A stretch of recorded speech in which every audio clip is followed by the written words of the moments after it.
रुद्रांकर हाजरिका नाমৰ এজন ল'ৰাই জুবিন গাৰ্গৰ মৃত্যু সন্দৰ্ভত নিউজ লাইভৰ CMD বাইদেউৰ এগেইনষ্টত বশিষ্ঠ থানাত গোচৰ দিছে কি কয় পলিটিক্সটো সবেই কৰি থাকিব ময়ো আপোনাৰ ওপৰত এটা কেছ দিব পাৰো আপুনিও মোক দিব পাৰিব কিন্তু এই সময়ত যেতিয়া সমগ্ৰ ৰাইজ আবেগিক হৈ আছে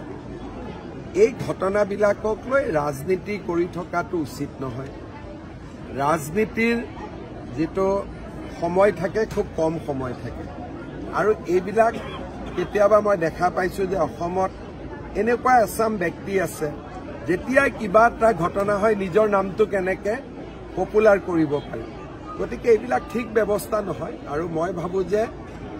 এইবিলাক ব্যৱস্থাই কাকো কোনো শান্তি নিদিয়ে আৰু মই ভাবো যে এইবিলাক ৰাজনীতিৰ পৰা আমি দূৰত থাকিব লাগে।